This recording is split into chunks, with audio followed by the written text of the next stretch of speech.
জয় নিতাই প্রভু। জয় কেমন নিতাই। আছেন প্রভু? আছি, ভালো আছি। প্রভু, আপনার অনুমতি পেলে আমরা কিছু প্রশ্ন করতে পারি? নিশ্চয়ই পারো, অবশ্যই। প্রভু, আসলে আমাদের অনেকের জানার ইচ্ছা, দীক্ষা কি? দীক্ষা কেন এত প্রয়োজন আমাদের জন্য? বেশ, দেখো, দীক্ষা এমন একটা কর্ম আমাদের জীবনে, যেটাকে শাস্ত্র আমাদের জীবনের সারকর্ম বলেছে। নারদ পঞ্চরাত্রে এই দীক্ষা প্রকরণ, গুরু প্রকরণ, এইখানে গিয়ে দীক্ষা বিষয় বলতে গিয়ে বললেন যে প্রপঞ্চ সার প্রথিতাত্র দীক্ষা সংস্মার্জতে সংপ্রতি সর্বসিদ্ধই ঋতে জয়া সন্তত যাপি নোপি সিদ্ধিং ন যদাস্যতে মন্ত্রপূগ। বলে প্রপঞ্চ সার প্রথিতাত্র দীক্ষা, বলে আমাদের জীবনের সবথেকে গুরুত্বপূর্ণ এবং সারকর্ম হচ্ছে দীক্ষা গ্রহণ। কেন? বলেন যে আমাদের জীবনটা কিসের জীবন? মানব জীবনটা, তাই না? 84 লক্ষ জনি ভ্রমণ করার পরে এমন একটা জন্ম পেয়েছি যে জন্মে আমি ঈশ্বর আরাধনার, নিজের এই মানব জীবনকে সার্থক করার একটা সুযোগ পেয়েছি, উপায় জানতে পেরেছি। এখন মানব জীবন কখন সার্থক হয়? যখন তার মধ্যে একটা আধ্যাত্মিক জীবন, ধর্মীয় অনুশাসিত একটা জীবন তার জীবনের মধ্যে পরিলক্ষিত হয়, যখন তার মধ্যে মানবিকতার বিকাশ হয়। যদি এমন না থাকে তাহলে সেই জীবনটা মানব জীবন নয়। আহার অনিদ্রা ভয়মৈথুনঞ্চ সামান্য মে তৎ নরানাং পশূনাং ধর্ম হিস্তেষাং অধিকং বিশেষ ধর্মেণ হীনা পশুভি সমানা। বলেন যে আহার, নিদ্রা, ভয়, বংশবৃদ্ধি, এই সমস্ত কিছু মানুষ এবং পশুর একই। তাহলে মনুষ্য কেন শ্রেষ্ঠ? তাহলে আমরা মানবরা নিজেদের কেন শ্রেষ্ঠ বলতে পারি? ধর্ম হিস্তেষাং অধিকং বিশেষ। মানুষ তার জীবনকে একটি ধর্মীয় অনুশাসনের মাধ্যমে এগিয়ে নিয়ে যেতে পারে। তার একটি আধ্যাত্মিক জীবন থাকে, সে ঈশ্বর আরাধনার যোগ্য এই দেহটা। এই জন্যই এইটাই হচ্ছে মানবের শ্রেষ্ঠত্ব, এইখানেই মানব জীবন সার্থক। আর যদি কেউ এই মানব দেহটা লাভ করেও ওই ধর্মাচরণে প্রবৃত্ত না হয়, তার কোনো আধ্যাত্মিক জীবন না থাকে, তার কোনো ধর্মীয় অনুশাসন না থাকে, তাহলে সেটা পশুর সমান, পশুভি সমান না। তো এই আধ্যাত্মিক জীবন আমরা আরম্ভ করি কিসের মাধ্যমে? বলেন যে এটাই হচ্ছে দীক্ষা গ্রহণ। অর্থাৎ এই দীক্ষা গ্রহণের মাধ্যমে যখন ধর্ম অনুশীলনের পথে আমরা প্রথম পদক্ষেপ নেই, অর্থাৎ আমরা মানব জীবনে প্রবেশ করলাম, তার আগে পর্যন্ত নয়। যতই মানব দেহটা থাকুক না কেন, যতক্ষণ পর্যন্ত না সেই দীক্ষা গ্রহণ করে আমি সেই অনুশীলনের পথে পা না বাড়াচ্ছি, ততক্ষণ পর্যন্ত আমার মানব জীবন আরম্ভই হয় না। এই জন্যই আমাদের দীক্ষার প্রয়োজন।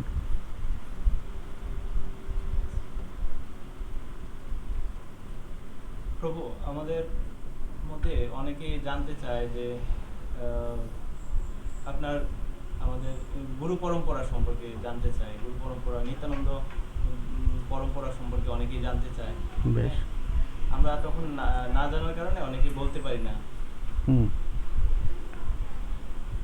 দেখো, নিত্যানন্দ পরম্পরা, গুরু পরম্পরা বলতে দু ধরনের পরম্পরা হয়।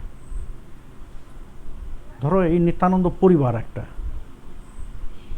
আর নিত্যানন্দ বংশ পরম্পরা একটা। এখন বংশ পরম্পরার ক্ষেত্রে যদি বলতে হয়, নিত্যানন্দ, বীরচন্দ্র, রামচন্দ্র, রাধা মাধব, রাজেন্দ্র, হরিগোবিন্দ, সর্বেশ্বর, লক্ষ্মীকান্ত, কৃষ্ণকিশোর, অলোকমোহন, প্রাণগোপাল, যদুগোপাল, মদন গোপাল, এই আমি প্রেম গোপাল। এটা হচ্ছে নিতাই চাঁদের একটা বংশ পরম্পরা। এটা হচ্ছে নিতাই চাঁদের একটি বংশ পরম্পরা। এরকম নিতাই চাঁদের আরও অনেক বংশ পরম্পরা আছে। শুধু যে আমি যেটা বললাম সেটা আমাদের বংশ পরম্পরার কথা বললাম। এইখানে যেমন আমার অগ্রজ প্রভাত নিত্যগোপাল গোস্বামী আছেন, এবং তার পরম্পরায় তার পুত্র প্রভাত গোবিন্দ গোপাল গোস্বামী আছেন, সেটা আরেকটা সৃষ্টি হলো। তা এইরকম নিতাই চাঁদের বংশ পরম্পরার অনেকগুলি পরম্পরা আছে, যেটা তোমরা খড়দহে গিয়েও দেখতে পাবে।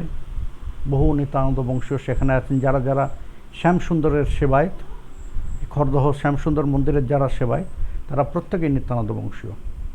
আবার শুধু এখানেই শেষ নয়, যারা বীরচন্দ্রপুরে, নিতাই চাঁদের জন্মস্থান একচক্রা, সে বীরচন্দ্রপুরে সেখানে বঙ্কিম রায় অর্থাৎ বাঁকা রায়ের যারা সেবায়, তারাও নিত্যানন্দ বংশীয়। ওটা আরেকটা পরম্পরা, ওইখানেও নিতাই চাঁদের পরম্পরা আছে। সুতরাং এইরকম বংশ পরম্পরা চলে আসছে। কিন্তু গুরু পরম্পরার কথা যদি বলতে হয়, সেইখানে আমাদের যে পরম্পরাটা, সেখানে তুমি অধিকাংশই মাতা গোস্বামিনীদের দেখবে। জানবা মাতা গোস্বামিনী, নবকিশোরী মাতা গোস্বামিনী, এইভাবে পরপর মাতা গোস্বামিনীদের দেখবে। এই যে বংশ পরম্পরার নাম বললাম আমি, এদের পত্নীরা হচ্ছেন আমাদের গুরু পরম্পরা। এটা আমাদের এই নিত্যানন্দ বংশের এটা একটা রীতি বলতে পারো, যে সন্তানরা সবসময় মাতা গোস্বামিনীদের থেকে তারা মন্ত্র সংস্কার করেন, দীক্ষা গ্রহণ করেন। যেমন আমি দীক্ষা গ্রহণ করেছি আমার ঠাকুমা অর্থাৎ পিতামহী গীতা মাতা গোস্বামিনীর থেকে। এখানে তোমরা তার চিত্রপট দেখতে পাচ্ছ। আমার পিতাপ্রভু তার কাছেই দীক্ষা সংস্কার করেছেন গীতা মাতা গোস্বামিনীর থেকে। সুতরাং এই যে পরম্পরা, এখন ঘটনা হচ্ছে এই পরম্পরার বৈশিষ্ট্য কী, আমরা কেন এই পরম্পরা থেকে দীক্ষা নিই। সেটা শুধু এই নিত্যানন্দ পরম্পরার কথা বলছি না, আমাদের গৌড়ীয় সম্প্রদায়ের মধ্যে অনেক পরম্পরা আছে। যেমন অদ্বৈত পরম্পরা আছে, অদ্বৈত বংশীয় পরম্পরা আছে, নরোত্তম পরম্পরা আছে, শ্যামানন্দ পরম্পরা আছে, এরকম অনেক পরম্পরা আছে। কিন্তু সেই পরম্পরার অবশ্যই স্থির থাকতে হয়। এই পরম্পরাটা কি শ্রী গুরুদেব, পরম গুরুদেব, পরাৎপর গুরুদেব, পরমেষ্ঠী গুরুদেব, তারপর উঠতে উঠতে একেবারে ভগবান পর্যন্ত যাবে। উঠতে উঠতে একেবারে ভগবান পর্যন্ত যাবে, যেখানে গিয়ে তোমার কোনো এরকম দীক্ষা পরম্পরা নেই, সেই পরম্পরাটা ভঙ্গুর অর্থাৎ ভগ্ন। এখন পরম্পরার প্রয়োজনীয়তা কি? পরম্পরার প্রয়োজনীয়তা হচ্ছে এই যে শ্রী গুরুদেব যে মন্ত্র প্রদান করছেন আমাদের, শ্রী গুরুদেব আমাদের কর্ণে যে মন্ত্রটি প্রদান করছেন, সে মন্ত্র তো আমার গ্রন্থও পেয়ে যাই, পাই না? বিভিন্ন গ্রন্থাদিতেও তো পাই। তাহলে গুরুদেবের কাছে কেন যাব? শ্রী গুরুদেবের থেকে সেই মন্ত্র নেওয়ার কি প্রয়োজন আমার? আমি ওই গ্রন্থের মধ্যে মন্ত্রটাকে দেখে নিয়ে আমি মুখস্থ করে নিয়ে আমি জপ করব। কিন্তু বললেন যে ঋতে জয়া সন্তত যা পিনোপি সিদ্ধিং ন যদ্দাস্যতে মন্ত্রপূর্ব।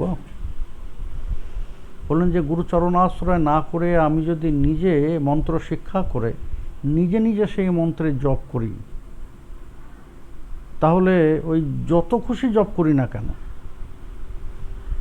শত শত বৎসর যুগের পর যুগ জপ করি না কেন, সিদ্ধিং ন যদ্দাস্যতে মন্ত্রপূর্ব, তার থেকে আমি বিন্দুমাত্রও সেই মন্ত্রের সিদ্ধি লাভ করতে পারবো না। বললেন যে কেন? কারণটা কি? বললেন যে কারণটা এখানে যে গুরুদেব যখন মন্ত্র প্রদান করছেন আমার কর্ণে, সেই মন্ত্রের সাথে মন্ত্রের শক্তিটাও সঞ্চারিত হচ্ছে। এখন যে মন্ত্রের শক্তিটা সঞ্চারিত হচ্ছে, সেই মন্ত্রের স্রষ্টা, সেই শক্তির স্রষ্টা কি গুরুদেব? গুরুদেব সেই শক্তির সৃষ্টি করছেন? বলেন যে না, গুরু পরম্পরার গুরুরা হচ্ছেন সেই শক্তির বাহক, ধারক, ক্যারিয়ার। এই মন্ত্রের শক্তিটা প্রদান করেছেন কে? স্বয়ং ভগবান যখন ব্রহ্মার কর্ণে মন্ত্র প্রদান করলেন। এই যে বললেন যে এই মন্ত্রের সাধনা করো, এই মন্ত্রের সাধনা করো, এরপর এই মন্ত্রের যখন সিদ্ধিলাভ করবে, এই মন্ত্রকে বিশ্লেষণ করে তুমি সৃষ্টির প্রকাশ করবে। এই মন্ত্রের সাথে ভগবান মন্ত্র শক্তির সঞ্চার করে দিলেন। ব্রহ্মা সেই মন্ত্র প্রদান করলেন কাকে? দেবর্ষি নারদকে। দেবর্ষি নারদকে সেই মন্ত্রের সাথে সেই মন্ত্র শক্তি সঞ্চার করলেন। শক্তিটা কার? ভগবানের, ব্রহ্মারও নয়। দেবর্ষি নারদ আবার চতুর্সম্প্রদায়ের সকলকে প্রদান করলেন। মহর্ষি বেদব্যাসকে প্রদান করলেন। দেবর্ষি নারদ মহর্ষি বেদব্যাসকে প্রদান করলেন। বেদব্যাস আবার চতুর্সম্প্রদায়ের সকলকে প্রদান করলেন।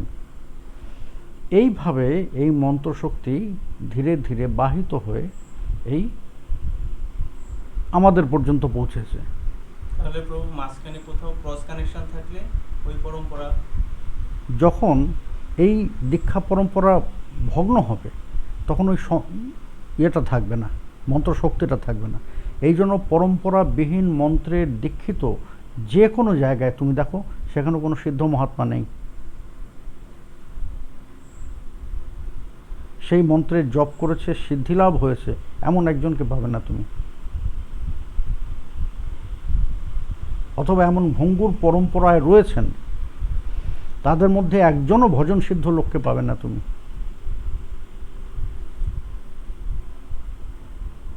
আমাদের এই যে পঞ্চবিধ ইষ্ট, এই পঞ্চবিধ ইষ্টের বাইরে যেমন তুমি অন্য কোনো সিদ্ধি পাবে না, ঠিক তেমন এই পঞ্চবিধ ইষ্টের মধ্যেও ভগ্ন পরম্পরা বিশিষ্ট কোনো পরম্পরা যদি থেকে থাকে, তাহলে তার মধ্যেও কোনো ভজন সিদ্ধ লোককে তুমি খুঁজে পাবে না, কোনো সিদ্ধ মহাত্মাকে তুমি খুঁজে পাবে না। তার কারণ হচ্ছে ওই শক্তি। এই জন্যই গুরুচরণ আশ্রয় করা প্রয়োজন, এবং পরম্পরা থেকে, সদ্গুরু পরম্পরা থেকে এই দেখে বুঝে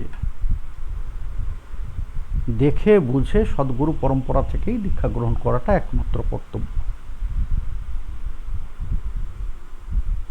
প্রভু এই মন্ত্র পাওয়ার পরে আমরা কিভাবে আর্নিং করব,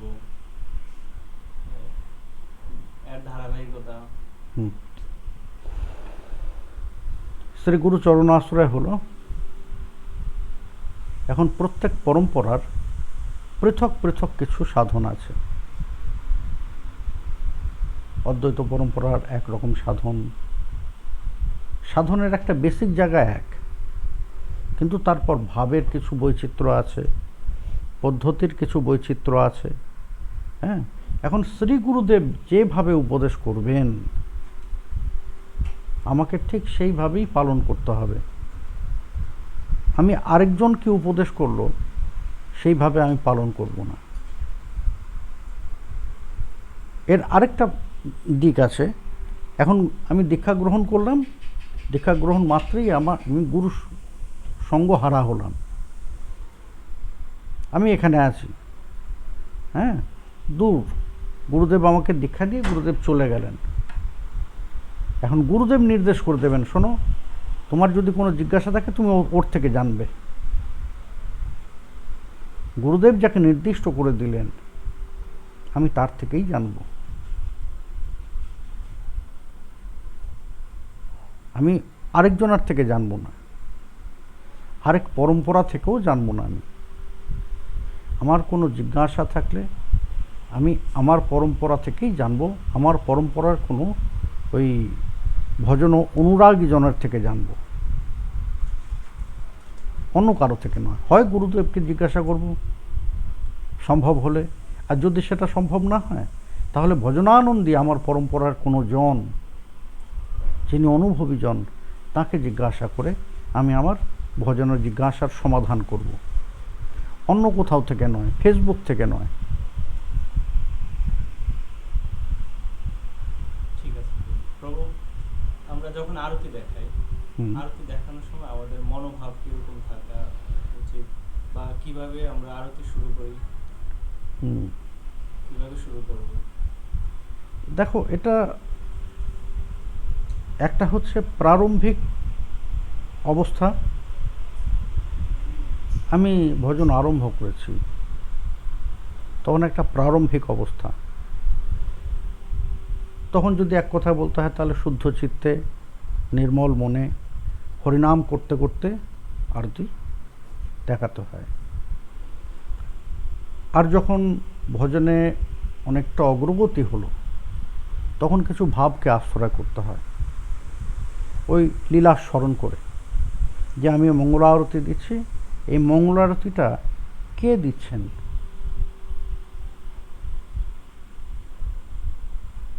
সন্ধ্যা আরতিটা কে করছেন, কোথায় হচ্ছে। যখন আমি অতি প্রত্যুষকালে করব মঙ্গল আরতি, অতি প্রত্যুষকালে যখন করব মঙ্গল আরতি, তখন আমাকে এটাই স্মরণ করতে হবে যে ললিতাজি আরতি করছেন। সায়ংকালে যখন আমি স্মরণ করব আরতির, তখন এটা স্মরণ করব যে মা যশোদা কৃষ্ণকে বরণ করে ঘরে তুলছেন। আবার এখানেও ললিতা সখীর স্মরণ করা যায়, কারণ আমরা আরতি কীর্তনের মধ্যে আমরা পাই সেটি, হ্যাঁ, আরতি করতহি ললিতা প্যারি, সন্ধ্যারতি কীর্তনের মধ্যে আমরা এটা পাই, তাই না? সুতরাং আমি এখানে ললিতা দেবীর স্মরণও করতে পারি, আবার এইটাও স্মরণ করতে পারি যে কৃষ্ণ উত্তর গোষ্ঠে এলেন, অর্থাৎ গোষ্ঠ থেকে ফিরে এলেন গৃহে, মা যশোদা কৃষ্ণকে বরণ করে ঘরে তুলছেন। এই চিন্তাভাবনা নিয়ে আরতি। আর প্রারম্ভিক অবস্থায় ওই যে বললাম, শুদ্ধ মনে শুদ্ধভাবে হরিনাম করতে করতে আরতি করা কর্তব্য। প্রভু, আমরা যখন যারা ভোগ নিবেদন করি, ভোগ নিবেদনের অনেকেই আমরা প্রাথমিক পর্যায়ে যারা আছি জানি না কিভাবে ভোগ নিবেদন করতে হয়, তখন কি ভাব নিয়ে কিভাবে ভোগ নিবেদন করা যায়। প্রথম পর্যায়ে যারা নতুন করে প্রসাদ পাচ্ছে, ভোগ নিবেদন করবে, এক্ষেত্রে আমরা ভোগ নিবেদনের একটা বৃহৎ পর্যায় আছে। বৃহৎ পর্যায় বলতে কোনটি না, প্রথমে আসন দান করে নৈবেদ্য পাত্র সেখানে সম্মুখে দিলাম, এরপর তাকে প্রক্ষণাদি করা, শুদ্ধিকরণ করা, অমৃতময় করা, এই সমস্ত কিছু করে ওই অবগুণ্ঠন করা, আবৃত করা, এই সমস্ত মুদ্রাদির মাধ্যমে, এটা একটা বৃহৎ পদ্ধতি আছে।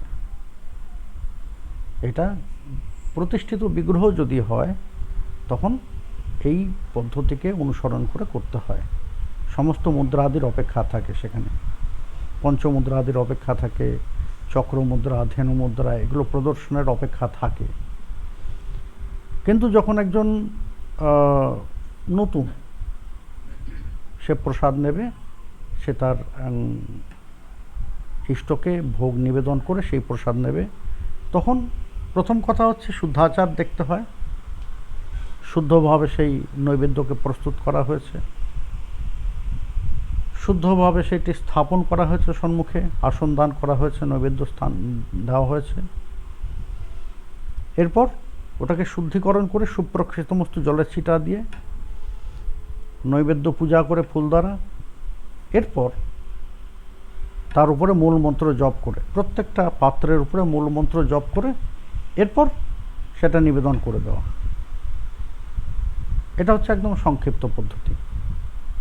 এর পূর্বে ওই নিবেদন করার পূর্বে আগে আসন, প্রত্যেককে আসন উৎসর্গ করতে হয়, যে তোমরা আসনে এসে বসো।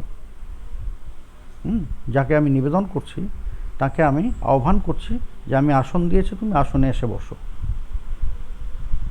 যখন আসনে এসে বসলেন, আমি চিন্তা করলাম যে আসনে এসে বসেছেন প্রভু, এবার তাকে নিবেদন। প্রভু কয়টা আসন যদি দুটো নৈবেদ্য দাও, তাহলে একটি কৃষ্ণের জন্য, একটি মহাপ্রভুর জন্য। যদি তিনটে নৈবেদ্য দাও, এবার দেখতে হবে তুমি মুখ্য রূপে কোন পরম্পরার। মুখ্য পরম্পরা বলতে গেলে তিনটে হয়, দুটো হয়, এক হচ্ছে নিত্যানন্দ পরম্পরা, অদ্বৈত পরম্পরা। এখন তুমি যদি অদ্বৈত পরম্পরার হও তাহলে একটি মহাপ্রভুর, একটি সীতানাথের। যদি নিত্যানন্দ পরম্পরার হও তাহলে একটি মহাপ্রভুর, একটি নিতাই চাঁদের। তবে এখানে যদি দিতে হয় তাহলে তিনটে নয়, চারটে নৈবেদ্য হচ্ছে শ্রেয়। একটি হচ্ছে যুগলের, আর তিনটি হচ্ছে তিন প্রভুর। হয় দুটি দাও অথবা চারটি দাও। দুটি দিলে একটি গৌর, একটি গোবিন্দ, আর না হলে চারটি দাও, একটি যুগলের আর তিনটে তিন প্রভুর, নিতাই গৌর সীতানাথ। প্রভু ভোগ নিবেদনের সময় শ্রী গুরুদেবকে আমরা কিভাবে? শ্রী গুরুদেবের নিবেদনটা পৃথক রূপে হয় না। শ্রী গুরুদেবের সম্মুখে কোনো নৈবেদ্য ওইভাবে তখন দেওয়া হয় না। যে নৈবেদ্যগুলোকে আমি নিবেদন করলাম, যুগলকে নিবেদন করলাম, মহাপ্রভুকে, নিতাই চাঁদকে, সীতানাথকে নিবেদন করলাম, এই নৈবেদ্যগুলোই শ্রী গুরুদেবকে নিবেদন করতে হয়। কারণ অপ্রসাদী বস্তু তো গুরুদেব নেবেন না,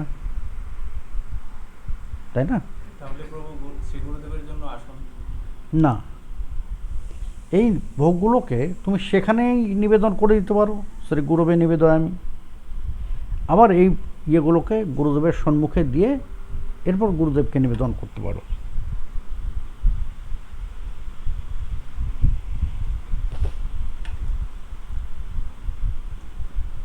প্রভু অশৌচ নিয়ে অনেকের মধ্যে প্রশ্ন।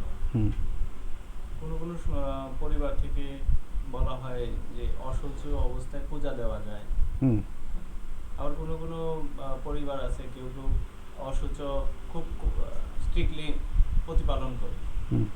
এই ক্ষেত্রে সমাজের মধ্যে অনেক সময় বিভ্রান্তির সৃষ্টি হয়। আসলে ব্যাপারটা যদি একটু বুঝিয়ে বলতেন। এটা দেখো, বিভ্রান্তির কিছু নেই। শাস্ত্র আমাদের যা উপদেশ করেছেন, আমাদের কর্তব্য তা প্রতিপালন করা। শাস্ত্রে কোথাও এক জায়গাতেও বলা নেই যে অশৌচের মধ্যে কোনো দেবকার্য করা যায়। তুমি জননাশৌচ, মৃতাশৌচ বাদই দাও, মহিলাদের যে প্রতি মাসে যে ধর্ম হয় তার মধ্যেও নিষেধ আছে শাস্ত্রের। 5 দিন তারা দেবকার্য করতে পারেন না, ওই পঞ্চম দিন থেকে আবার দেবকার্যের তারা অধিকারী হন। সুতরাং শাস্ত্রের এটা আদেশ, শাস্ত্র আমাদের যা বলছেন এটা হচ্ছে আদেশ। এখন কতদিন অশৌচ পালন করব, এক্ষেত্রে বিভিন্ন শাস্ত্রে বিভিন্ন মতামত দেওয়া হয়েছে, বিভিন্ন শাস্ত্রে। কিন্তু প্রধান যে প্রামাণিক যে শাস্ত্রগুলো, সেই শাস্ত্রগুলোতে আমরা এমনই পাই, শুদ্ধে বিপ্রদশাহেন দ্বাদশাহেন ভৌমিক বৈশ্য পঞ্চদশাহেন মাসেন শুদ্ধতি শুদ্রা। হ্যাঁ, এইভাবেই আমরা পাই। এখন অনেকে কি করেন যে তাদের ট্র্যাডিশনালি 1 মাস ধরে অশৌচ পালন করে আসছেন পুরুষানুক্রমে। হঠাৎ করে কারো মাধ্যমে প্ররোচিত হলেন, তারা অশৌচ কমিয়ে নিলেন, যে না না তোমাদের আর 1 মাস পালন করতে না, তোমরা 11 দিন থেকে পালন করো। তারা পাতকী হন, এটা শাস্ত্রের নিষেধ। অশৌচকে কমানো যায় না, অশৌচকে কমানো যায় না, আবার বাড়ানোও যায় না। যে তুমি মনে করলে যে না এই অসুস্থটা আমি একটু বেশি দিন পালন করব, একটু বেশি দুঃখ আমার মনে, যে 1 মাসের জায়গায় 2 মাস পালন করব, না, বাড়াতেও পারো না। না তুমি বাড়াতে পারো, না তুমি কমাতে পারো। এটা আমাদের হাতে নেই, শাস্ত্রের নির্দেশ। এটা পুরুষানুক্রমে যেটা পালিত হয়ে এসেছে। আজকে তুমি যদি 11 দিনে করো তাহলে তোমায় বলতে হবে যে তোমার দাদু, তার বাবা হয় এরা মূর্খ ছিলেন, অথবা এদের সারাউন্ডিংস যারা ছিল তারা মূর্খ ছিলেন, তাদেরকে সদ উপদেশ দেওয়ার কেউ ছিল না।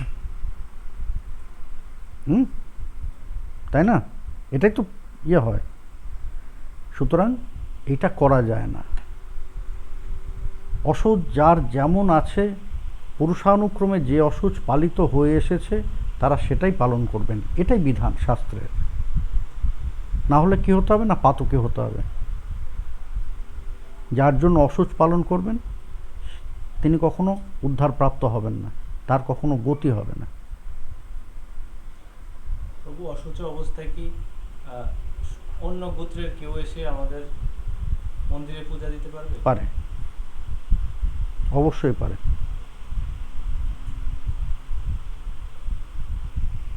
যদি তেমন কেউ না পাওয়া যায়, যে আমি কোনো লোক পাচ্ছি না, বললেন যে তখন তার বিধান আছে, বললেন যে শয়ন দিয়ে দাও, সম্মুখে জলদান করে শয়ন দিয়ে দাও।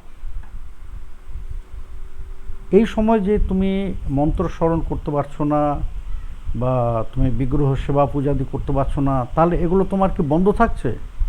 বললেন যে না, আমার শ্লোকটা মনে পড়ছে না, এখানে শাস্ত্রের পরিষ্কার উক্তি, ভগবান বলেছেন যে যাদের এই সমস্ত কারণে এই কর্ম থেকে তারা বিচ্যুত হচ্ছেন, তাদের কর্মটা খালি যাচ্ছে না, সেই সমস্ত কর্মকে পূরণ করার জন্য 300 কোটি ঋষিকে আমি নিযুক্ত করে রেখেছি। তাহলে আমার কর্তব্য কি তখন, যখন আমি এগুলো করতে পারছি না, বিগ্রহ সেবা, আমার গুরু মন্ত্রাদি স্মরণ এগুলো করতে পারছি না, তখন আমি কি করব?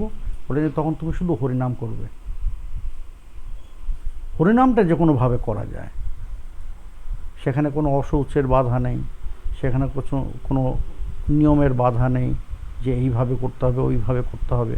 হরিনামটা যে কোনো অবস্থায় যে কোনো পরিস্থিতিতে হরিনামটা নেওয়া যায়। এই হরিনাম দিয়েই তখন সব কিছু পূর্ণ হবে, কিন্তু হরিনামটা করতে হবে। প্রভু, তাহলে এই অসুচ কে কতদিন পালন করবে?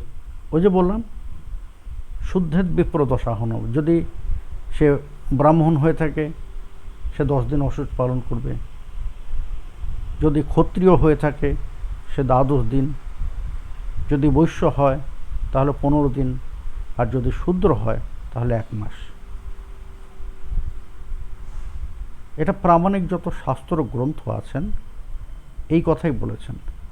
আবার কিছু কিছু শাস্ত্র গ্রন্থ আবার সকলের জন্য সমান অশৌচের বিধান দিয়েছেন, কিন্তু সেটা প্রচলিত নয়। এটা এখন নতুন নতুন করে সামনে আসছে এই জিনিসগুলো, আগে ছিল না। আমরা যখন ছোট ছিলাম তখন এই বিধানগুলো আমরা দেখিনি, হয়তো তখন আমাদের সময় তেমন শ্রেষ্ঠ কোনো পণ্ডিত ছিলেন না, এত বড় পণ্ডিত ছিলেন না যে এই 11 দিনের সকলের জন্য অশৌচের বিধানটা তারা খুঁজে বার করতে পারেন, কিন্তু এখন বেরিয়ে এসছে। কিন্তু আমরা ছোটবেলায় এমন কোনো শাস্ত্রের বিধান পাইনি। আমাদের আচার্যদেব তিনিও কোনোদিন এই বিধানের কথা বলেননি, কারণ প্রভুপাদ নিশীথ কুমার গোস্বামী সর্বজন শ্রদ্ধেয় স্মৃতির বলা যায় যে আমাদের সময় তিনি লাস্ট পয়েন্ট ছিলেন, এখন নেই। লাস্ট যখন এখানে ছিলাম তখনই তিনি অপ্রকট হয়েছেন।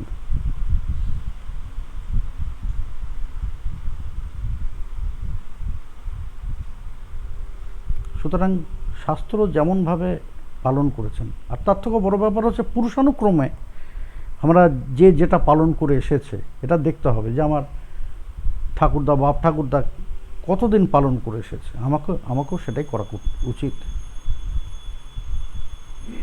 আমার সেটা কমানো উচিত নয়। তাহলে এক পিতৃপুরুষদের অমর্যাদা করা হয়, যে বাপ ঠাকুরদা এক পালন করে এসছেন, তাহলে আমি বলছি যে তারা মূর্খ ছিলেন, তাদের অমর্যাদা করা হয়, আর শাস্ত্র বাক্যের অমর্যাদা করা হয়।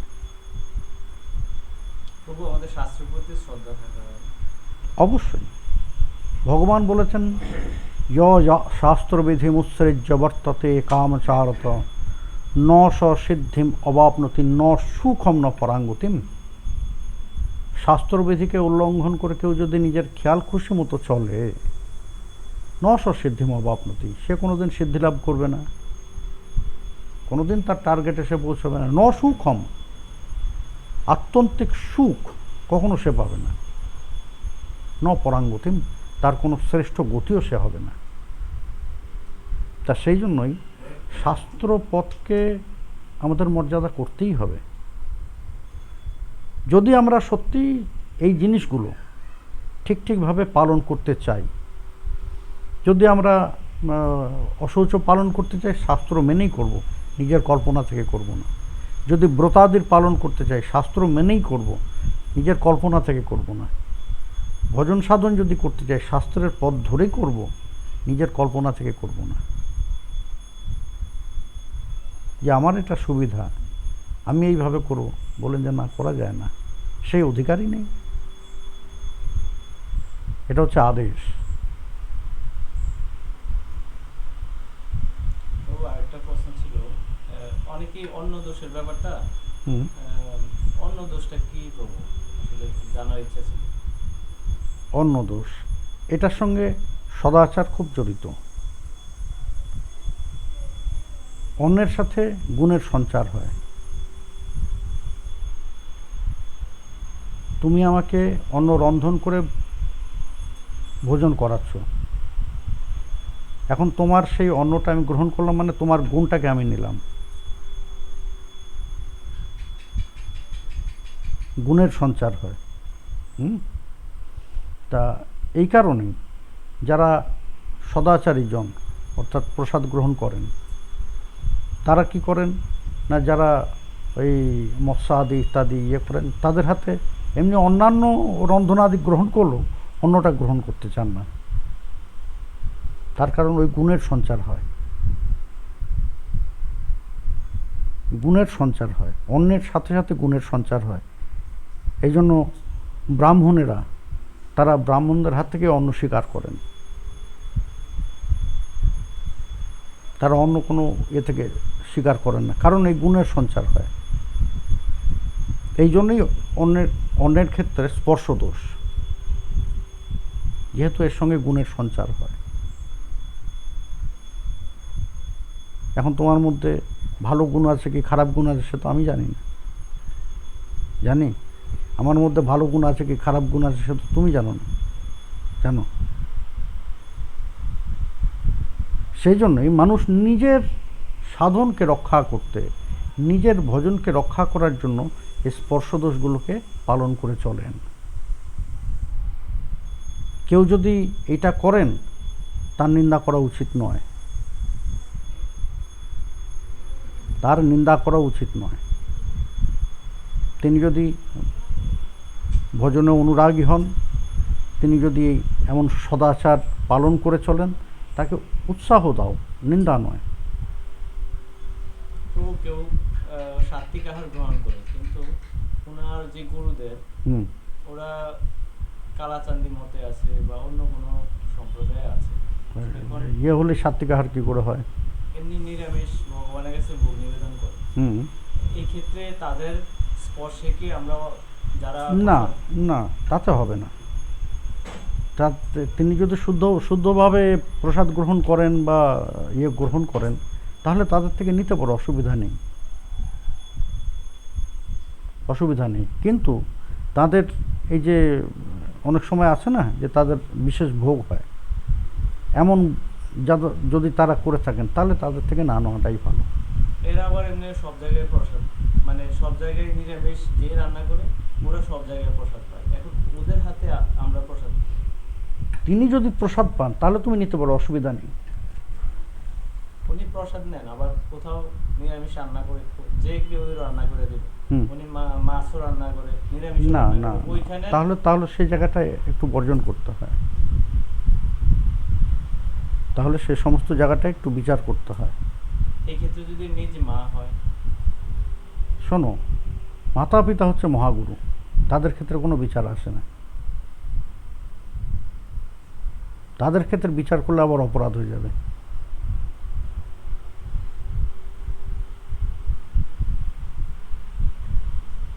কারণ মাতা পিতাকে এই জন্যই বলা হয়েছে মহাগুরু। তাদের ক্ষেত্রে কোনো বিচার করলে চলবে না।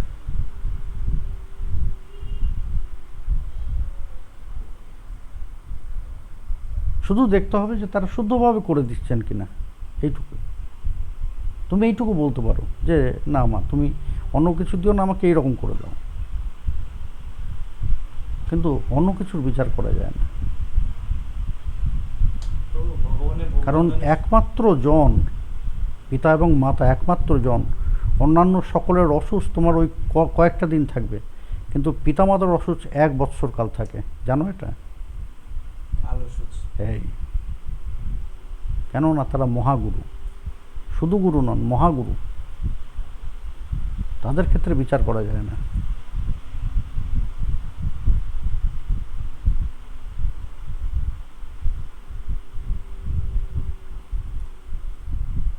প্রভু যখন ভোগ রন্ধন করা হয় তখন রন্ধনকারীর ভাবনাটা কিরকম থাকা উচিত আমাদের? ভাবটা নির্মল থাকতে হবে, সেবা বুদ্ধি থাকতে হবে। দায়িত্ববোধে করছি না, দায়িত্ববোধে করছি এমন থাকলে চলবে না। বুদ্ধিটা সেবা বুদ্ধি থাকতে হবে, যে আমি সেবা করার জন্যই রন্ধন করছি। তার মধ্যে প্রেম থাকতে হবে, ভালোবাসা থাকতে হবে, অনুরাগ থাকতে হবে।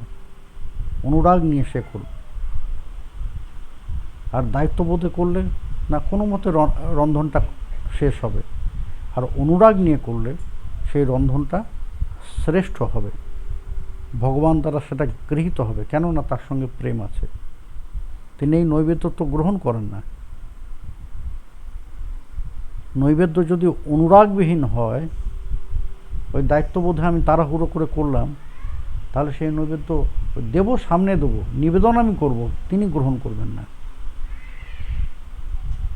তাহলে প্রভু রান্না করে আমরা আনু কথা, অন্য কথা এগুলা বলা, রান্না করতে করতে কৃষ্ণ কৃষ্ণ চিন্তা করতে করতে রান্না করতে হবে। এটা সব থেকে ভালো।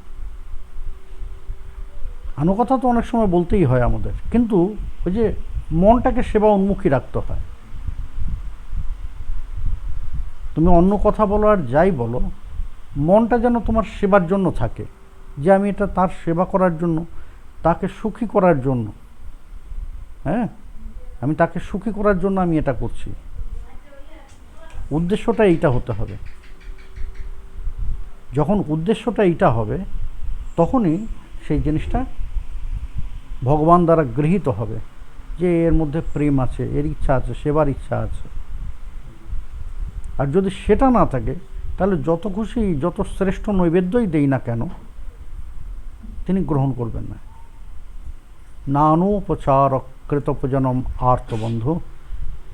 উপচার দিয়ে তাকে সন্তুষ্ট করা যায় না, তিনি অনুরাগের দিকে দৃষ্টি দেন। যে নিবেদনে অনুরাগ আছে, যে নিবেদনে প্রীতি আছে, প্রেম আছে, সেই নিবেদনটাকেই তিনি স্বীকার করেন।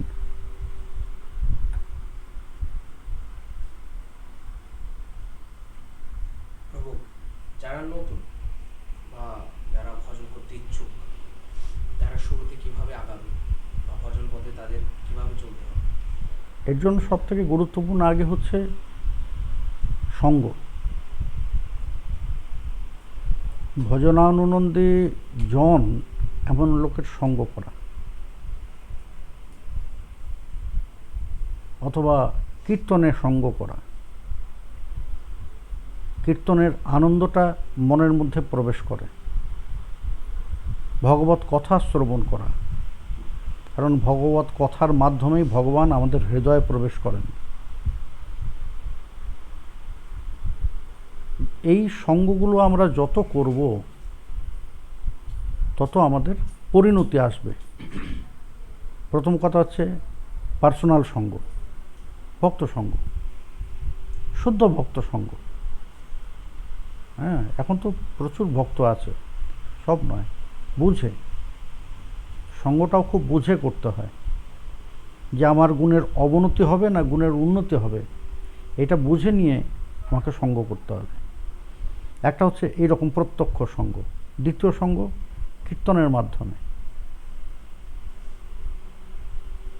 কীর্তনের আনন্দটাকে গ্রহণ করা, তৃতীয় হচ্ছে হরিকথা, হরিকথা ভক্ত কথা, এই সঙ্গগুলো করতে হবে। এই হরিকথা ভক্ত কথা যত শ্রবণ করব তত আমার মন অভিমুখী হবে, ইষ্ট অভিমুখী, ভক্ত অভিমুখী। এইভাবে সঙ্গের মাধ্যমে নিজেকে আগে পরিণত করতে হয়, তখন আমাদের ভজনটা সুন্দরভাবে অগ্রসর হয়। কেননা এই সঙ্গের মাধ্যমে আমরা বহু শিক্ষা লাভ করি, তাই না? বহু শিক্ষা লাভ করি, জিজ্ঞাসা করতে হবে না, ভক্তদের আচরণ দর্শন করলেই আমরা বহু শিক্ষা লাভ করি। কে কেমনভাবে কি করছেন, কেমন অনুরাগ নিয়ে করছেন, এই বিষয়গুলো দর্শন করলেই আমাদের অনেক শিক্ষা লাভ হয়। প্রভু, আমরা যখন হরির নাম করব তখন আমরা মনে মনে কি চিন্তা করব বা কি স্মরণ করব? নামের স্মরণ। নাম করছি হরি নাম, কিন্তু যখন একান্তে থাকব তখন চেষ্টা করব নাম ও ব্রহ্মের দর্শন। যে স্বর্ণাক্ষরে আমার সম্মুখে শ্রী হরিনাম লিখিত আছে, সেই হরিনামের দর্শন করতে করতে নাম করা শ্রেয়। এই করতে করতেই একদিন ইষ্টস্ফূর্তি হয়, এই করতে করতে একদিন ইষ্টস্ফূর্তি হয়। না হলে ওই কৃষ্ণ নাম করছি সুতরাং কৃষ্ণের চিন্তা করব, এক একবার এক একটা ফেস আসবে, তাই না? কারণ এক এক জায়গায় এক এক রকম কৃষ্ণের বিগ্রহকে আমরা দর্শন করি, এক একবার এক একটা কৃষ্ণের স্বরূপ আমার সম্মুখে আসবে, কোনোটা স্থির হবে না।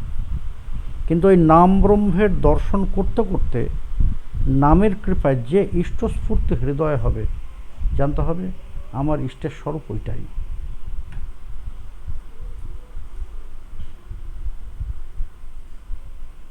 সবার দ্বারা তো বাবা সবকিছু সম্ভব হয় না।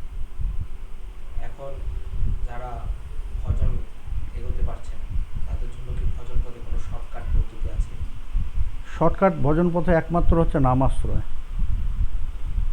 আর কিচ্ছু করার দরকার নেই। নামটা ছাড়া চলবে না,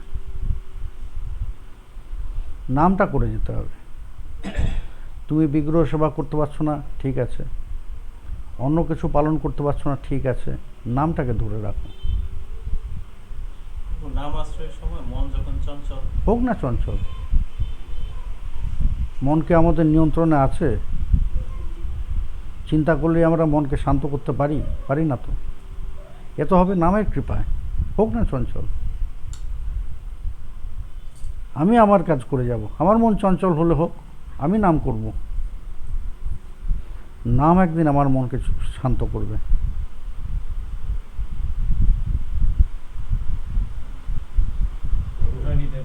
হুম, আমার একটা প্রশ্ন, ইদানিং আমাদের ব্রতর মধ্যে বিভিন্ন রকমের আমাদের সিদ্ধান্ত পাচ্ছি আমরা, ব্রত কোন দিন করব, কেউ রাধাকুণ্ডের সময় অনুসারে ব্রত করে, কেউ আবার যার যার গুরুদেবের নির্দেশনা অনুসারে সেই ব্রত করে।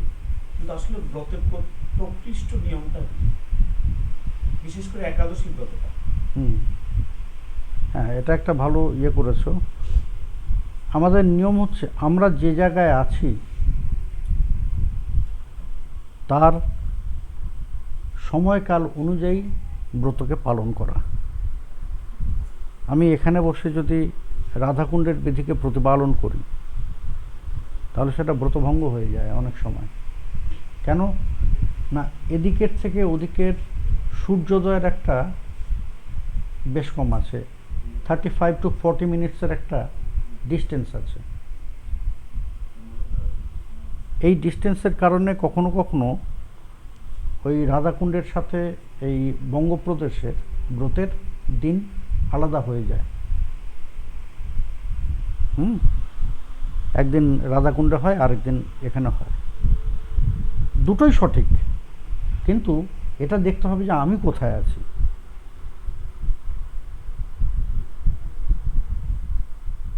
আমি যদি তখন রাধাকুণ্ডে থাকি তাহলে আমি রাধাকুণ্ডের বিধি মেনে পালন করব, আর আমি যদি তখন এই বঙ্গপ্রদেশে থাকি তাহলে এইখানকার বিধি মেনে পালন করব। আমি এইখানে থেকে রাধাকুণ্ডের বিধি পালন করব না, আর রাধাকুণ্ডে থেকে আমি এদিককার বিধি পালন করব না। ব্রতের পালনটা আমাদের এই টাইম জোনটাকে ফলো করেই করতে হয়, না হলে ব্রত ভঙ্গ হয়ে যায়। এই জিনিসটা অনেকে করেন যে এইখানে গুরুদেব কখনো এই আদেশ দেবেন না, গুরুদেব কখনো এই আদেশ দেবেন না। গুরুদেব তোমাকে এটা বলে দেবেন যে রাধাকুণ্ডে এই দিনে পালন হচ্ছে, তার মানে তুমি এই দিনে পালন করো তা নয়, তুমি যেখানে আছো সেইখানে। আমি যদি বিদেশে থাকি বিদেশের দিনটা পালন করব আমি। এই যেমন এই জন্মাষ্টমীর ক্ষেত্রে, জন্মাষ্টমী, রাধাষ্টমী এগুলোর ক্ষেত্রে এই যখন ইউরোপে থেকে অনেক সময় হয়ে যায় যে পরের দিন সেখানে ব্রত, কারণ সেখানে 4 ঘন্টা 4.5 ঘন্টা, আমেরিকাতে 12 ঘন্টা, হ্যাঁ, একটা চেঞ্জ হয়ে যায়, ফলে পরের দিন ব্রত পড়ে।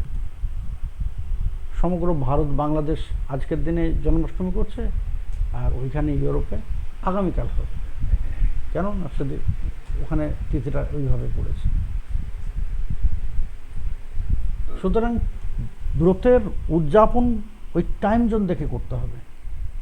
তুমি কোথায় আছো সেখানে যে দিনটা ব্রত পড়বে সেই দিন পালন করতে হবে, নাহলে ব্রত ভঙ্গ হয়ে যাবে।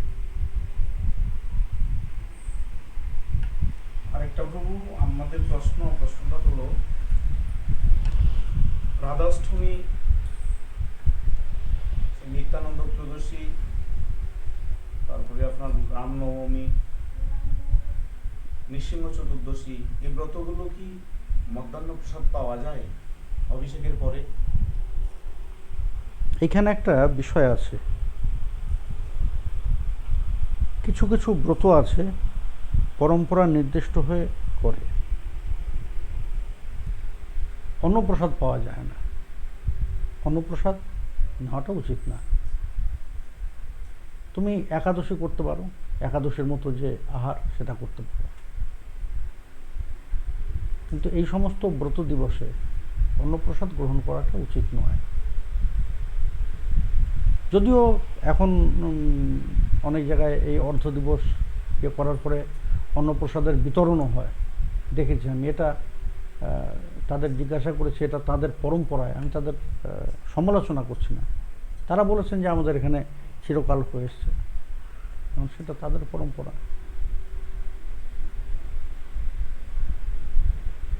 আমরা সেটা কাউকে ছোট করে দেখছি না। এইবার থেকে শুরু হয়েছে, নৃসিংহ চতুর্দশীর দিন নৃসিংহ অভিষেক করার পরে অন্নপ্রসাদ গ্রহণ করছে। না, এটা একাদশীর মতো পালন করা কর্তব্য। তাতে কি অপরাধ হচ্ছে না আমাদের? যারা যারা অন্ন গ্রহণ করলে তো অপরাধ হবে, ব্রত ভঙ্গ হয়ে যায়, ব্রত তো ভঙ্গ হচ্ছে। আমরা জানি, কিন্তু আমাদের শাস্ত্রীয় সিদ্ধান্ত অনুসারে এই ব্রতের পরের দিন পারণ থাকে। পারণের আগের দিন আমরা অত রাধাষ্টমীতে আমরা মধ্যাহ্ন রাধারানীকে অভিষেক করি, অন্নপ্রসাদ গ্রহণ করছি। নৃসিংহ চতুর্দশী নৃসিংহদেবকে অভিষেক করি, আমরা অন্নপ্রসাদ গ্রহণ করছি।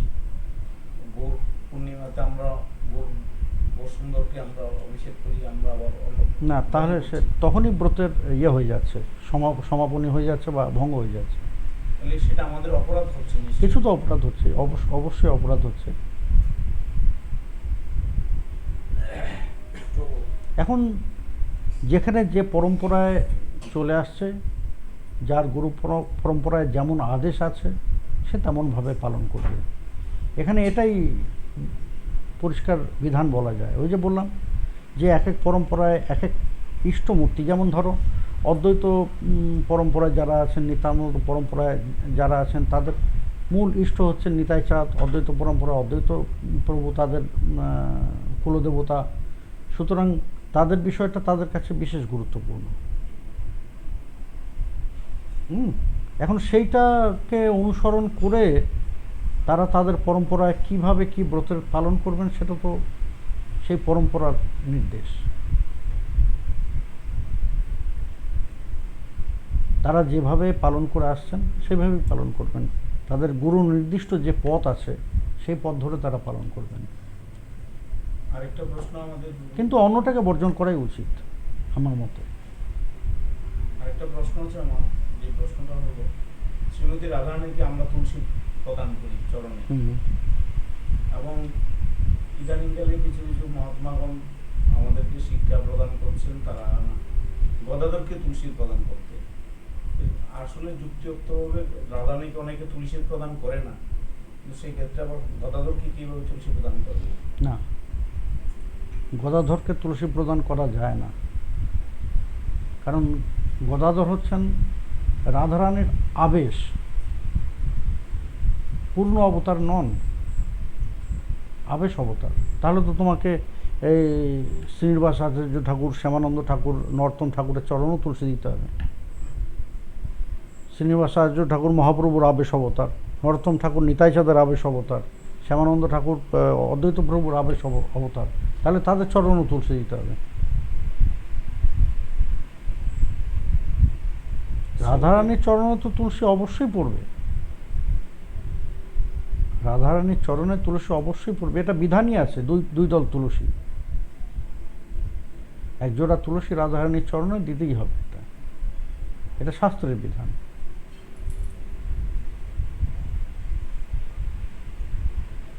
আর মহাপ্রভুর চরণে যদি তুলসী দাও তুমি, তা মহাপ্রভুর তনুটা কি? রাধাকৃষ্ণের মিলিত তনু। শুধু কি কৃষ্ণ চরণে পড়ছে তুলসী? তাহলে রাধারানীর চরণে পড়ছে না ওখানে তুলসী?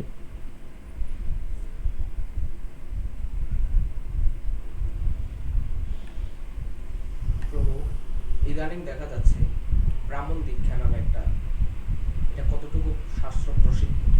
কোনো একটুও শাস্ত্র প্রসিদ্ধ নয়। ব্রাহ্মণ দীক্ষার আবশ্যকতা কোথায়? এটার আবশ্যকতা কোথায়? আগে তো তাকে ব্রাহ্মণ যোনিতে জন্মগ্রহণ করতে হবে, তারপর তো ব্রাহ্মণ দীক্ষা তার। প্রত্যেকটা জিনিসের একটা নির্দিষ্ট পর্যায় আছে না? শুধু দীক্ষা দিলেই ব্রাহ্মণ হয়ে যায় একজন? তাহলে বিশ্বামিত্র ক্ষত্রিয় থেকে যে ব্রাহ্মণ হলেন, ওই সাধনা করার কি প্রয়োজন ছিল? একটা ব্রাহ্মণ দীক্ষা নিয়ে নিলেই তো হয়ে যেত।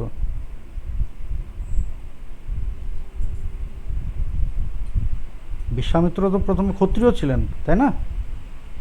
তা উনি তার তপস্যার বলে ব্রাহ্মণ হলেন, আর সেই তপস্যা খুব সাধারণ তপস্যা নয়, সুদীর্ঘকালের খুব কঠোর তপস্যা। কি দরকার ছিল? একটা ব্রাহ্মণ দীক্ষা নিয়ে নিলেই তো হয়ে যেত।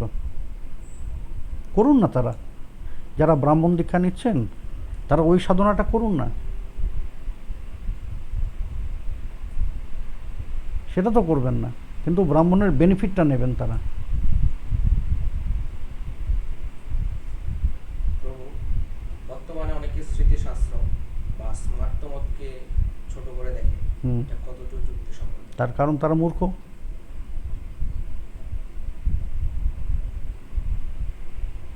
তার কারণ তারা মূর্খ। স্মৃতি হচ্ছে ভগবানের মুখ থেকে নির্গত, এটা হচ্ছে আদেশ ভগবানের। স্মার্ত সম্প্রদায়, একটা সময় এই স্মার্ত সম্প্রদায় খুব নিন্দার পাত্র হয়েছিল। কেন হয়েছিল? তার কারণ আছে। তারা স্মৃতির বিধানগুলোকে তাদের নিজেদের অনুকূলে ব্যাখ্যা করে সমাজের মধ্যে একটা অন্ধকার যুগ টেনে এনেছিলেন। তখন সত্যি এই বিষয়টা হয়েছিল। ব্রাহ্মণরা একটা সময় খুব অত্যাচার করেছেন,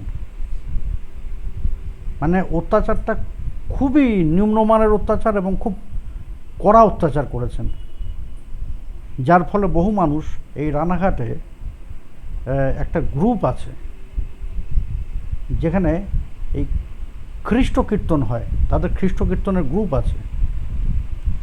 এরা প্রথমে মতুয়া ছিলেন। এই যে মতুয়ারা আছে না, এই গ্রুপটা আগে মতুয়া ছিল, কিন্তু ব্রাহ্মণদের এমন অত্যাচার এদের উপর হয়েছিল, যারা নিজেদের বাঁচানোর জন্য এরা খ্রিস্ট ধর্মে দীক্ষা নিয়েছিলেন। এরা মতুয়ারা আগে কীর্তন করতো না, কীর্তন নিয়ে ঘুরে ঘুরে গ্রামে ঘুরে ঘুরে তারা ভিক্ষা করতেন। এখন তারা সেটা যিশুর কীর্তন করেন, সুর এক, সব এক। দূর থেকে শুনলে মনে হবে যেন এমনি পদাবলী কীর্তন করছে, কাছে গিয়ে শুনলে ওটা বোঝা যাবে ওটা খ্রিস্ট কীর্তন, কৃষ্ণ কীর্তন নয়। তা একটা সময় ব্রাহ্মণরা, পণ্ডিত ব্রাহ্মণরা স্মৃতির বিধানগুলোকে নিজেদের অনুকূলে ব্যাখ্যা করে সমাজের উপর একটা বড় অত্যাচার চালিয়েছেন। কিন্তু স্মৃতির বিধান তো তেমন নয়। তারা যে জিনিসগুলো করেছেন সমাজের উপর, যে ছায়া স্পর্শে স্নান, তোর ছায়া আমি স্পর্শ করেছি সুতরাং আমাকে প্রায়শ্চিত্ত করতে হবে, প্রায়শ্চিত্তের সমস্ত খরচ তুই দিবি, শাস্ত্রের এমন বিধান নেই, কিন্তু তখন এইভাবে অত্যাচার হয়েছে। কিন্তু তার মানে এই নয় যে স্মৃতিটা পালনীয় নয়। স্মৃতিতে সেই কথাই বলা আছে যেটা আমাদের অবশ্য কর্তব্য।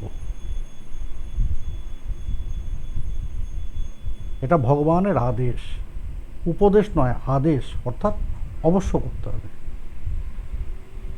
আর যারা স্মৃতি পালন করেন না, তারা তো শাস্ত্রই পালন করেন না। যারা স্মৃতির নিন্দা করেন, তারা তো সাক্ষাৎ ভগবানের নিন্দা করেন।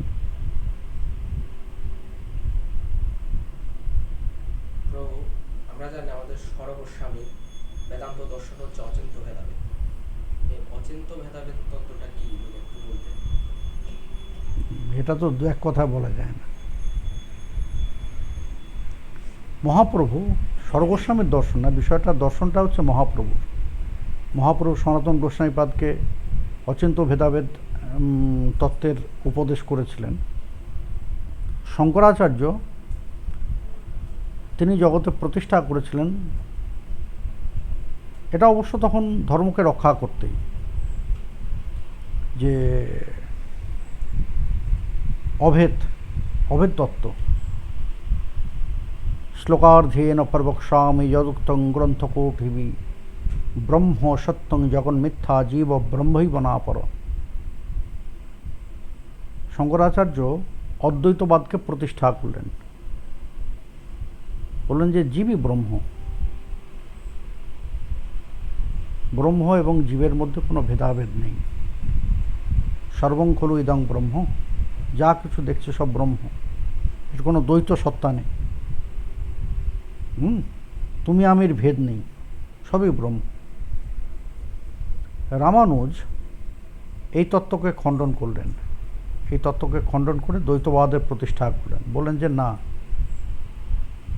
শুধু ব্রহ্ম থাকলে হবে না, ব্রহ্মের সাথে যে জগৎ শব্দটা যখন আসছে, তাহলে দ্বিতীয় একটা সত্তা আছে। জগৎকে আমরা সত্যি বলে গ্রহণ করছি। শঙ্করাচার্য বলেছিলেন রজ্জুতে সর্পভ্রম। রামানুজ শঙ্করাচার্যের এই মতটাকে ধরেই, এই দৃষ্টান্তকে ধরেই বলেছিলেন যে তাহলে রজ্জুতে সর্পভ্রম মানে দুটো বস্তুর অস্তিত্বকে স্বীকার করা। রজ্জু আছে, সর্পও আছে। রজ্জু আছে, সর্পও আছে। আমি রজ্জু থেকে সর্পের ভ্রম করছি ঠিকই, কিন্তু রজ্জু এবং সর্প দুটোই বাস্তব সত্তায় বিদ্যমান। সুতরাং জীবও সত্য, ব্রহ্মও সত্য, জগৎও সত্য, ব্রহ্মও সত্য। দ্বৈতবাদের প্রতিষ্ঠা করলেন, অদ্বৈতবাদকে মিথ্যা প্রমাণিত করলেন। মহাপ্রভু বললেন যে না, জীবের সঙ্গে ঈশ্বরের যে সম্বন্ধ, সেই সম্বন্ধের বিষয়টা কেমন? সূর্য এবং সূর্য কিরণের যে সম্বন্ধ, উপাদানে এক। অনুসচ্চিদানন্দের মধ্যে যে যে উপাদান আছে ভগবানের মধ্যে সেই উপাদান আছে, সুতরাং অভেদ। কিন্তু জীব হচ্ছে অণু আর ভগবান হচ্ছেন বিভু। জীব হচ্ছে দাস, ভগবান হচ্ছেন প্রভু। এক জায়গায় অভেদ উপাদানে, কিন্তু সম্বন্ধে গিয়ে সেখানে ভেদ।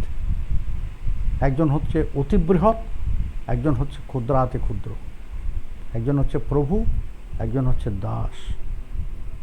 একজন হচ্ছে বিভু, একজন হচ্ছে অনু। এটাই হচ্ছে দ্বৈতাদ্বৈতবাদ, এটাই হচ্ছে অচিন্ত ভেদাভেদবাদ, যে যেখানে জীব এবং ভগবানের মধ্যে সম্বন্ধের অভেদত্বও আছে, আবার ভেদও আছে। এটাই হচ্ছে সংক্ষিপ্তভাবে যদি বলা যায় অচিন্ত ভেদাভেদবাদ এইটা। প্রভু, সব সম্প্রদায়ের তো স্বতন্ত্র ভাষ্য রয়েছে, হুম, আমাদের গৌড়ীয় সম্প্রদায় কি এমন কোনো স্বতন্ত্র ভাষ্য অবশ্যই রয়েছে? আছে। গোবিন্দ ভাষ্য বলদেব বিদ্যাভূষণের,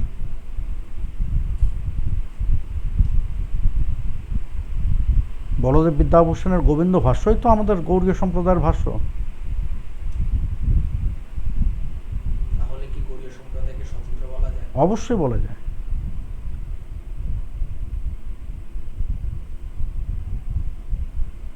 অবশ্যই বলা যায়। একদিক থেকে স্বতন্ত্র, আবার সম্প্রদায়ের অন্তর্গত।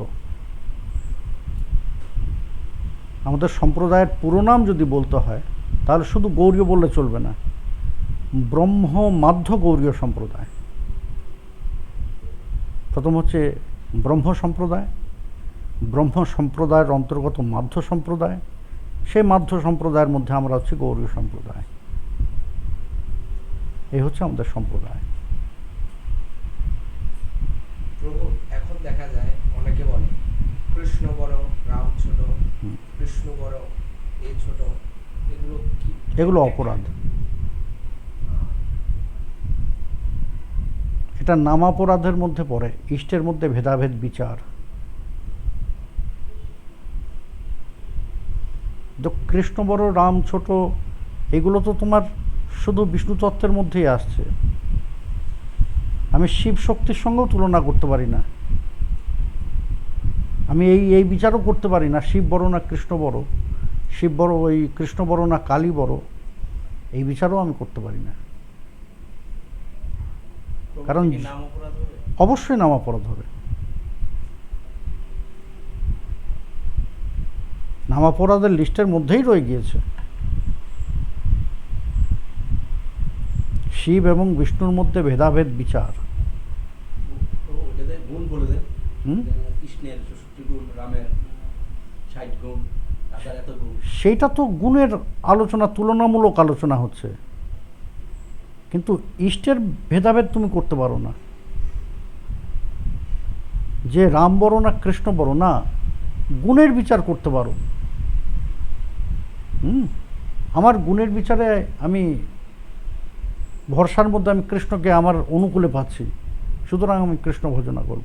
আমি জানি কৃষ্ণ বড়, কিন্তু আমার ভালো লাগে রামকে, আমি রামকে ভজনা করব। মুরারিগুপ্ত প্রভু রামচন্দ্রের ভজনা করতেন না? মহাপ্রভুর একান্ত অনুগত, একান্ত অন্তরঙ্গ পার্ষদ মুরারিগুপ্ত সকলের যুগলের আরাধনা করছেন, উনি প্রভু রামচন্দ্রের আরাধনা করছেন। শ্রীবাস পণ্ডিত নৃসিংহের আরাধনা করতেন। ইষ্টের ভেদাভেদ বিচার করা যায় না, বড় ছোটর বিচার করা যায় না, সেটা অপরাধ হয়ে যায়। আমাদের কর্তব্য সমস্ত ইষ্টের, সমস্ত জনের শ্রদ্ধা করা, মর্যাদা করা। আমার কাছে আমার ইষ্ট শ্রেষ্ঠ, কিন্তু আমি সেটা আরেকজনের উপর চাপিয়ে দেব না। আমার কাছে আমার গুরু হচ্ছে জগদীশ্বর, ব্রহ্মা বিষ্ণু মহেশ্বর, কিন্তু আমি সেটা আরেকজনের কাছে উপর চাপিয়ে দেব না।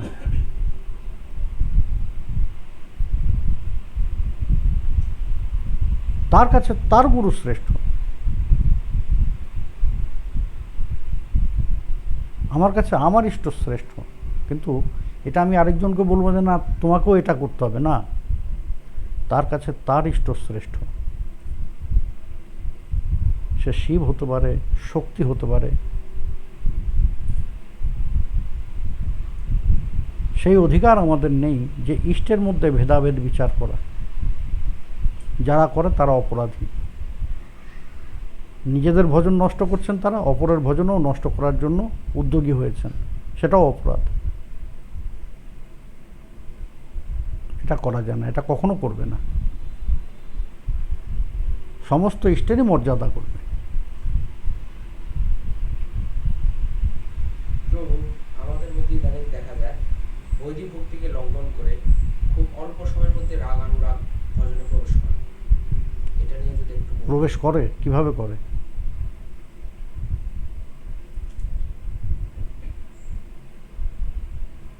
রাধে রাধে বলে।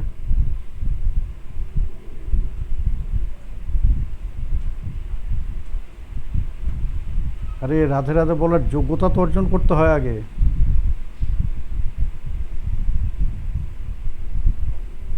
রাধে রাধে বলার যোগ্যতা অর্জন না করে তুমি রাধে রাধে বললেই রাধে রাধে হয়ে যাবে?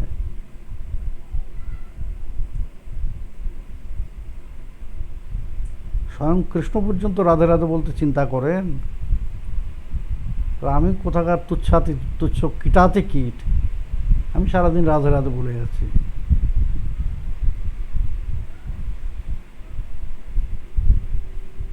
বাবা, বৈধি অনুশীলন না করে মাস্টার তো হওয়া যায় না। হওয়া যায়? প্র্যাকটিস না করলে তুই গান গা, খোল বাজা, যাই কর, আগে তো অনুশীলন করতে হবে, প্র্যাকটিস করতে হবে। প্র্যাকটিস করতে করতে করতে করতে একদিন গিয়ে তুই মাস্টার হবি। তো এখানেও তো ভজনের তো তাই।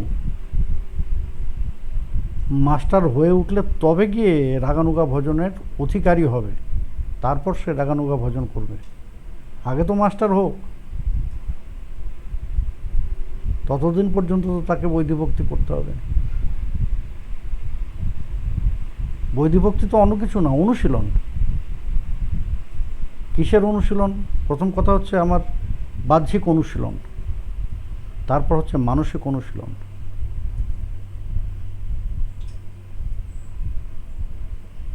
এই যে রায় রামানন্দ সংবাদ,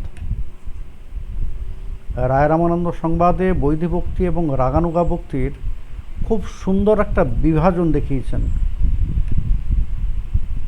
প্রভু কহে পরপ শ্লোক সাধ্যের নির্ণয়, রায় কহে সধর্মাচরণে বিষ্ণু ভক্তি হয়। প্রভু কহে ইহবাহ্য আগে কহ আর, রায় কহে কৃষ্ণে কর্মার্পণ সাধ্য সার। প্রভু কহে ইহবাহ্য আগে কহ আর, রায় কহে জ্ঞান মিশ্রা ভক্তি সাধ্য সার। প্রভু কহে ইহবাহ্য আগে কহ আর, রায় কহে জ্ঞান শূন্য ভক্তি সাধ্য সার। প্রভু কহে ইহবাহ্য আগে কহ আর, রায় কহে প্রেম ভক্তি সর্বসাধ্য সার।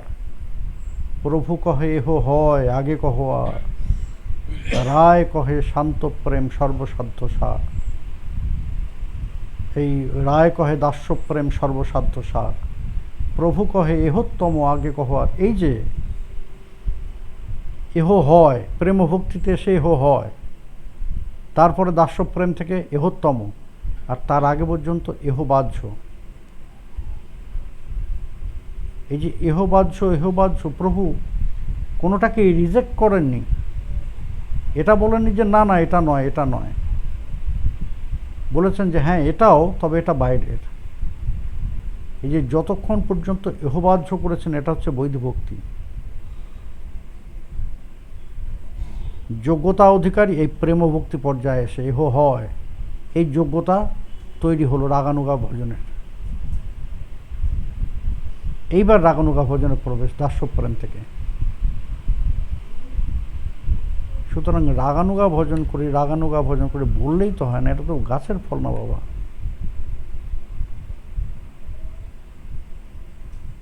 অনেক দূরের পথ।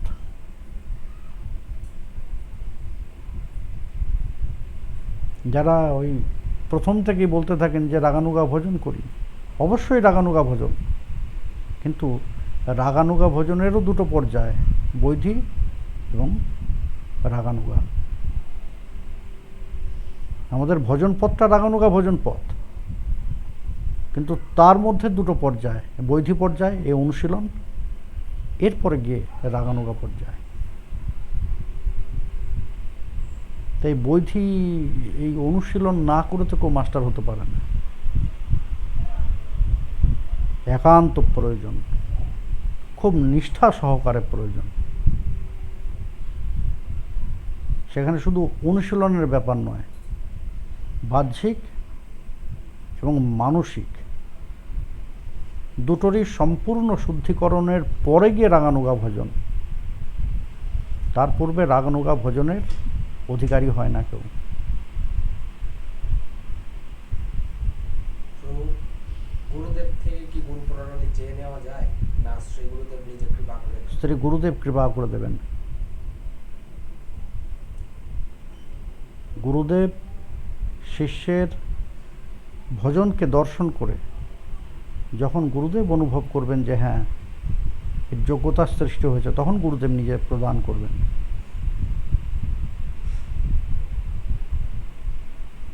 শিষ্যের কর্তব্য হচ্ছে গুরুদেবকে তার ভজনের অনুভবটাকে দেওয়া, যে গুরুদেব অনুভব করবেন, আমাকে দেখেই অনুভব করবেন।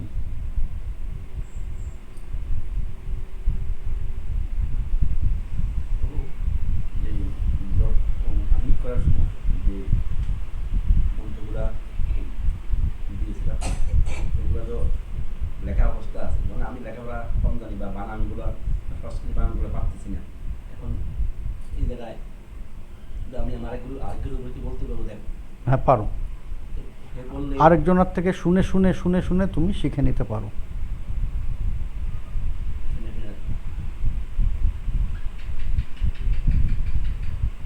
যেজন দীক্ষিত সমপরম্পরা, তোমার গুরু ভাই, তোমার গুরু বোন, তার থেকে তুমি এটা শুনে শুনে শিখে নিতে পারো।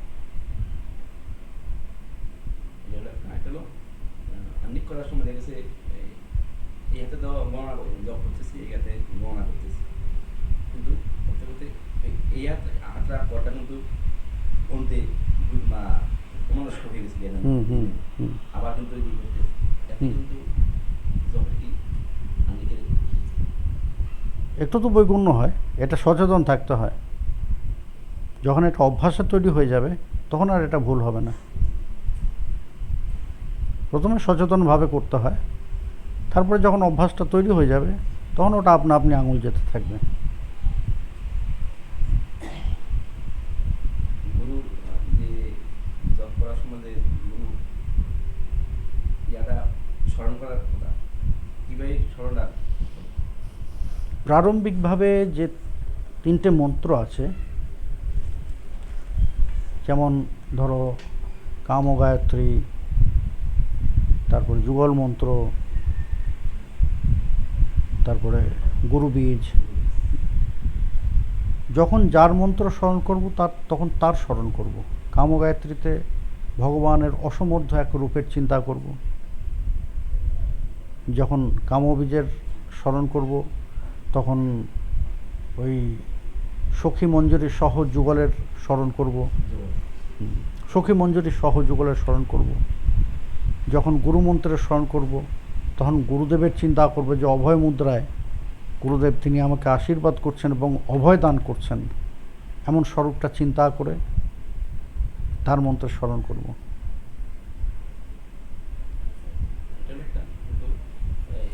মন্ত্র স্মরণ হুম এখন তো আমি জব করার সময় মন্ত্র উচ্চারণ করো না, ওটাই মন্ত্র স্মরণ। তুমি যেটা উচ্চারণ করছো সেটা তোমার এখানে অটোমেটিক্যালি স্মৃতিতে আসছে, স্মৃতিতে আসছে বলে উচ্চারণ করছো। যেটা উচ্চারণ করছো সেটা স্মৃতিতেও আসছে। এটাকে উচ্চারণটা যদি অন্য কেউ আবার শ্রবণ করে, হুম উচ্চারণটা যদি আবার অন্য কেউ প্রারম্ভিকভাবে শোনো, প্রারম্ভিকভাবে এটা অদীক্ষিত জনের সামনে জোরে এই মন্ত্রের উচ্চারণ করতে নেই। বিশেষ করে বীজের উচ্চারণ এমনভাবে করতে হয় যে নিজে উচ্চারণ করবে, নিজের কর্ণ শ্রবণ করবে না। বীজের উচ্চারণটা এমনভাবেই করতে হয়।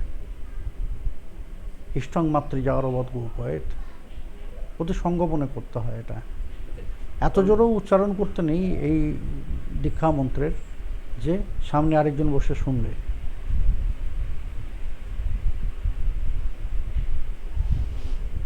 আর যদি নিজের সুবিধার্থে প্রারম্ভিকভাবে প্রথমে জোরে উচ্চারণ করতে হয় তাহলে একান্তে বসে করতে হয়, যে একটা ঘরের মধ্যে করছি যেখানে কোনো লোকজন নেই। আর যদি দীক্ষিত ব্যক্তি শ্রবণ করেন তাতে কোনো অসুবিধা নেই, যে সমপরম্পরার আরেকজন দীক্ষিত ব্যক্তি তিনি শ্রবণ করছেন তাতে অসুবিধা নেই, তিনি করতেই পারেন।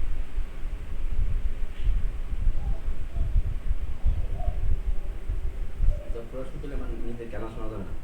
বীজ মন্ত্রটার উচ্চারণ এমনভাবে করতে হয়। প্রভু, নাম, রূপ, গুণ, লীলা, এই জিনিসটা যদি একটু কৃপা করে ব্যাখ্যা করেন। এটা ভজনের 4টে পর্যায়।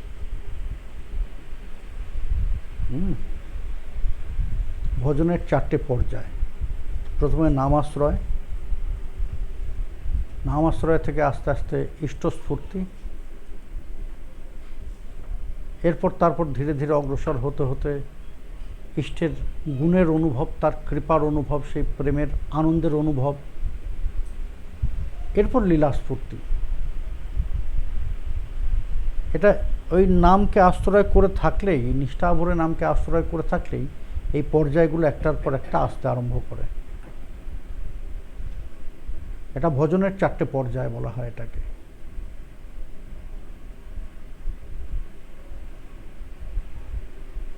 এই উপদেশামৃতে সুন্দর কথা বলেছেন, তন্নাম রূপ চরিতাদিষু কীর্তনাৎ স্মৃত্য ক্রমেণ রসনা মনসী নিযোজ্য তিষ্ঠন ব্রজে তদনুরাগী জনানুগামী কালম নয়েত অখিলম ইত্যুপদেশসারম। তন্নাম রূপ চরিতাদিষু কীর্তনাৎ, তন্নাম রূপ চরিতাদিষু কীর্তনাৎ। নাম, রূপ, গুণ, লীলা এই পরপর পরপর আসতে বলেন যে কিভাবে করব? সুকীর্তনাথ, খুব নিষ্ঠাপূর্ণভাবে অনুরাগের সাথে করতে হবে। ভাবটা কি রাখতে হবে? বলেন যে কোথায় করছি না, তিষ্ঠন ব্রজেই, যে আমি ব্রজে আছি, ব্রজে বসে আমি কৃষ্ণ ভজনা করছি। তৎ অনুরাগ জনানুগা, আমি আমার ভাবের অনুকূল সেই জনের চরণাশ্রয় করে, আমি যদি সখ্য ভাবের হই শ্রীধাম সুদান্তাম বসুধামের আশ্রয় করব, বাৎসল্য ভাবের হলে নন্দ যশোদার আশ্রয় করব, আর মধুর ভাবের হলে শ্রীমতীর সখী আদি মঞ্জরী আদি এদের চরণ আশ্রয় করব, ব্রজগোপিকাদের চরণ আশ্রয় করব। তাহলে ভজন পথে অগ্রগতি হবে। এটাই হচ্ছে রাগানুগা ভজন। প্রভু, আপনি একটু আগে বললেন নাম করার জন্য, সাধারণত আমরা তো নাম মালার মাধ্যমেই করি। তো ওই মালায় অনেকে বলে 108 যে সংখ্যাটা, অনেকে এটা গুপি বলে, অনেকে না, এটা 108 এই সংখ্যাটা হচ্ছে চিরকালীন একটা শুভ সংখ্যা, মর্যাদা ব্যঞ্জক একটা সংখ্যা হচ্ছে 108। সায়েন্স পড়ে জিনিসটাকে খুব সুন্দরভাবে তুলে ধরেছে, বললেন যে এটা হচ্ছে আমাদের একটা গ্যালাকটিক রেশিও। হ্যাঁ, এটা হচ্ছে আমাদের একটা গ্যালাকটিক রেশিও। কি? পৃথিবী থেকে সূর্যের যে দূরত্ব, সেই দূরত্বটাকে দিয়ে যদি ওই সূর্যের ব্যাসকে ভাগ দেওয়া যায় সেটা হবে 108। পৃথিবী থেকে চন্দ্রের যে দূরত্ব, সেইটা দিয়ে যদি ওই চন্দ্রের ব্যাসটাকে ভাগ দেওয়া যায় সেটা হবে 108। অর্থাৎ এই 108 এটা হচ্ছে একটা গ্যালাকটিক রেশিও। হ্যাঁ, কিন্তু ওই গোপী গোপ এগুলো যে যেমন অনুভব করেছে তেমন বলেছে, তাদের অনুভবের বিষয় এটা। এটা হচ্ছে তাদের অনুভবের বিষয়, গোপ গোপীর সঙ্গে কোনো সম্পর্ক নেই এখানে। এই আগে দুটো মালা দিয়েছিল, একটা হচ্ছে 108 এর, আর আরেকটা হচ্ছে 100 বিডের 100 দানার মালা, এই 100 দানার মালাও প্রচলিত আছে। এটা কোন সময় প্রয়োজন হয় বললেন যে পুরস্চরণে। পুরস্চরণের ওই হিসাব রাখতে তখন ওই 100 দানার মালা পূরণ হয়। এটা আগে হতো, পরে এইটাকেই বললেন যে না, 100 জব করতে গেলে অনেক সময় ভুল হতে পারে, হতে পারে, এই জন্য 8টা এক্সট্রা। এই 108কে 100ই ধরা হয়। এটা পুরস্চরণের ক্ষেত্রে, হিসাবের ক্ষেত্রে প্রযোজ্য। কিন্তু এই যে গোপ গোপী বলে, এগুলো প্রক্ষিপ্ত, কোনো শাস্ত্রের সঙ্গে এর কোনো সম্পর্ক নেই। এটা যার যার অনুভবের কথা বলেন। আমার অনুভব হতেই পারে এই 108 গোপী, 108 গোপ, 108 সখী, হ্যাঁ, এটা আমার অনুভব। কিন্তু আমি এটা বলতে পারি না যে শাস্ত্রের এটা উপদেশ, না, এটা আমার অনুভব।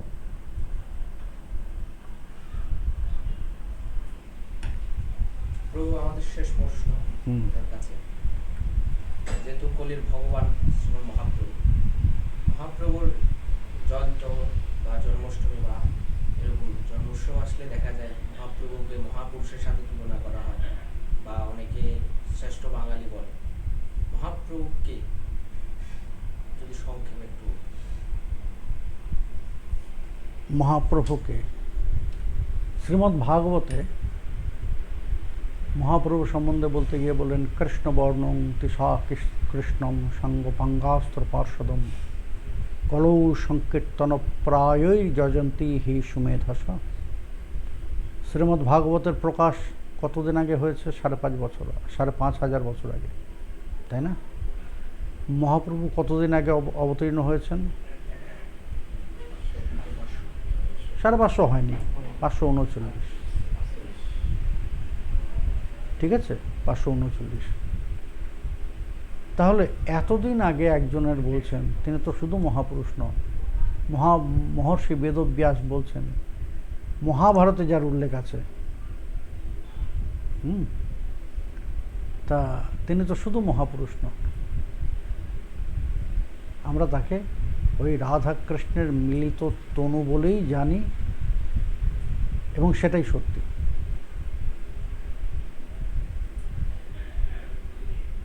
যেখানে তার অবতারের কথা, এখানে 4 যুগের অবতারের কথা বলতে গিয়েই এই শ্রীমদ্ ভাগবতে মহাপ্রভু প্রসঙ্গটা এইভাবে এসেছিল। জানো কলিত অবতার কেমন হবেন?